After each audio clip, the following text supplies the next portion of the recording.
ಹಾಸನ ನಗರದ ಮಹಿಳಾ ಸರ್ಕಾರಿ ಪ್ರಥಮ ದರ್ಜೆ ಕಾಲೇಜು ಆವರಣ ಹಾಗೂ ಸುತ್ತಮುತ್ತಲಿನ ಪ್ರದೇಶಗಳಲ್ಲಿ ಭದ್ರತಾ ಕೊರತೆ, ಸ್ವಚ್ಛತೆಯ ಸಮಸ್ಯೆ ಹಾಗೂ ರಾತ್ರಿ ವೇಳೆ ಅಕ್ರಮ ಚಟುವಟಿಕೆಗಳು ನಡೀತಾ ಇದೆ ಅಂತಕ್ಕಂಥದ್ದನ್ನ ಆರೋಪಿಸಿ ಹಾಸನ ಚಾರಿಟಬಲ್ ಟ್ರಸ್ಟ್ ವತಿಯಿಂದ ಪ್ರತಿಭಟನೆ ನಡೆಸಲಾಗಿದೆ. ಈ ವೇಳೆ ಟ್ರಸ್ಟ್ನ ಅಧ್ಯಕ್ಷ ಹರೀಶ್ ಗೌಡ ಅಂತಕ್ಕಂಥವರು ಮಾತನಾಡಿದ್ದಾರೆ. ಕಾಲೇಜಿನ ಸುತ್ತಮುತ್ತ ಭದ್ರತೆ ಕೊರತೆ ಎದ್ದು ಕಾಣ್ತಾ ಇದೆ, ಸ್ವಚ್ಛತೆ ಸಮಸ್ಯೆ ಹಾಗೂ ರಾತ್ರಿ ವೇಳೆ ಅಕ್ರಮ ಚಟುವಟಿಕೆಗಳು ನಡೀತಾ ಇದ್ದಾವೆ ಅಂತ ಆರೋಪವನ್ನ ಮಾಡಿದ್ದಾರೆ. ಅಂಡ್ ಇದು ಸಂಪೂರ್ಣವಾಗಿ ವೇಶ್ಯವಾಟಿಕೆ ನಡೆಸ್ತಕ್ಕಂತ ದಂಧೆ ಅಡ್ಡ ಆಗೋಗ್ಬಿಟ್ಟಿದೆ. ಹಾಗಾಗಿ ಕಾಲೇಜು ಆವರಣದಲ್ಲಿ ಭದ್ರತಾ ಸಿಬ್ಬಂದಿಯನ್ನ ನೇಮಿಸಬೇಕು, ಬೀದಿ ದೀಪಗಳನ್ನ ಅಳವಡಿಸಬೇಕು ಹಾಗೂ ಸ್ವಚ್ಛತೆಯನ್ನ ವ್ಯವಸ್ಥೆಯನ್ನ ಸುಧಾರಿಸಬೇಕು ಅಂತ ಒತ್ತಾಯಿಸಿದ್ರು. ಇನ್ನು ಸಿಸಿಟಿವಿ ಕ್ಯಾಮೆರಾಗಳು ಇದ್ರೂ ಕೂಡ ಪರಿಣಾಮಕಾರಿ ಕ್ರಮ ಕೈಗೊಳ್ಳಲಾಗ್ತಾ ಇಲ್ಲ. ಡಿಡಿಪಿಯು ಹಾಗೂ ಜಿಲ್ಲಾಧಿಕಾರಿಗಳು ಸ್ಥಳಕ್ಕೆ ಭೇಟಿ ನೀಡಿ ಸಮಸ್ಯೆಯನ್ನ ಪರಿಶೀಲಿಸಿ ಸೂಕ್ತ ಕ್ರಮ ಕೈಗೊಳ್ಳುವವರೆಗೂ ಹೋರಾಟ ಮುಂದುವರಿಸಲಾಗುವುದು ಅಂತಕ್ಕಂಥ ಎಚ್ಚರಿಕೆಯನ್ನು ಕೂಡ ನೀಡಿದ್ರು.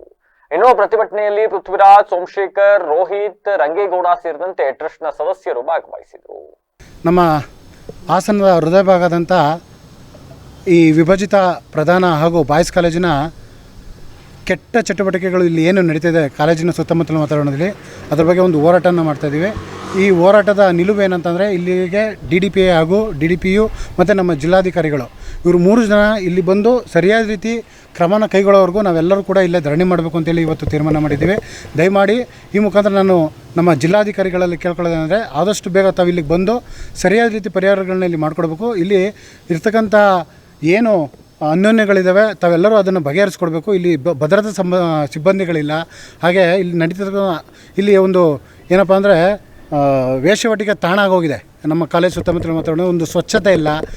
ಎಲ್ಲವೂ ಕೂಡ ನಿರ್ಲಕ್ಷ್ಯತೆಯಿಂದ ಕಾಲೇಜ್ ಆಡಳಿತಗಳು ಏನು ನಿರ್ಲಕ್ಷ್ಯ ಮಾಡ್ತಿದೆ ಇವಕ್ಕೆಲ್ಲವೂ ತಾವು ಬಂದು ಪರಿಹಾರ ಕೊಡಬೇಕು ಅಂತೇಳಿ ಈ ನಿಟ್ಟಿನಲ್ಲಿ ನಾನು ತಮ್ಮಲ್ಲಿ ಕಳೆಗೆ ಪ್ರಾರ್ಥನೆ ಮಾಡ್ತೇನೆ. ಆದಷ್ಟು ಬೇಗ ಬಂದು ಇದಕ್ಕೆ ಸರಿಯಾದ ರೀತಿಯಿಂದ ಕೆಲಸವನ್ನು ತಾವು ಮಾಡಿಕೊಡ್ಬೇಕು ಅಂತೇಳಿ ಈ ಮುಖ ನಾನು ನಿಮ್ಮಲ್ಲಿ ಕೇಳ್ಕೊತೇನೆ. ಸರ್, ಇಲ್ಲಿ ಏನಾಗಿದೆ, ರಾತ್ರಿ ಸಂಪೂರ್ಣ ಗಾಡಿಗಳು ಬಂದು ಹಿಂದ್ಗಡೆ ಅದು ಏನು ಪಾರ್ಕಿಂಗ್ ಅಂತೇಳಿ ಶೆಡ್ ಮಾಡಿದರೆ ಆ ಪಾರ್ಕಿಂಗಲ್ಲಿ ವೇಶ್ಯಾವಾಟಿಕೆ ನಡೀತಾ ಇದೆ ಸರ್. ಪ್ರತಿದಿನ ಇಲ್ಲಿ ಸಂಪೂರ್ಣವಾಗಿ ವೇಶ್ಯಾವಾಟಿಕೆ ದಂಧೆ ಆಗೋಗಿದೆ ಸರ್ ಹಿಂದ್ಗಡೆ. ಯಾಕೆಂದರೆ ಕಾರ್ಗಳಲ್ಲಿ ಇದು ಮಾಡ್ಕೊಂಡು ಅಲ್ಲಿ ವೇಶ್ಯಾವಾಟಿಕೆಯನ್ನು ಉಪಯೋಗಿಸ್ಕೊಂಡು ಮತ್ತು ಎಣ್ಣೆ ಕುಡಿಯೋದಕ್ಕೆ ಬಿಯರ್ ಬಾಟ್ಲುಗಳು ಸರ್ ಎಲ್ಲನೂ ಅದನ್ನು ರೆಕಾರ್ಡ್ ನೀವು ನೋಡ್ಬೋದು.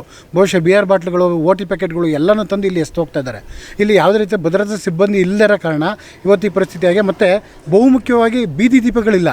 ಅವು CC ಕ್ಯಾಮ್ರಾಗಳಿದ್ದಾವೆ, ಬಟ್ ಅವು ವರ್ಕ್ ಆಗ್ತಿದ್ದಾವೆ ಇಲ್ಲೋ ಅಂತ ನಮಗಂತೂ ಗೊತ್ತಿಲ್ಲ. ಅವು ಇದ್ದರೂ ಕೂಡ ನಿರ್ಲಕ್ಷ್ಯತೆಯಿಂದ ಇಲ್ಲಿ ಸಿಬ್ಬಂದಿಗಳು ಏನಿದ್ದಾರೆ ಅವರೆಲ್ಲರೂ ಏನು ಮಾಡ್ತಾಯಿದ್ದಾರೆ ಅಂತ ನನಗಂತೂ ಗೊತ್ತಿಲ್ಲ. ಇಲ್ಲಿ DDP ಆಫೀಸ್ ಕೂಡ ಇಲ್ಲೇ ಇದೆ. ಬಟ್ DDP ಆಫೀಸ್ ಪಕ್ಕದಲ್ಲಿ ಯಾವ ರೀತಿ ಗಲೀಜು ಇದೆ ಅಂತೇಳಿ ತಾವೆಲ್ಲ ಗಮನಿಸಬೇಕಾಗುತ್ತೆ.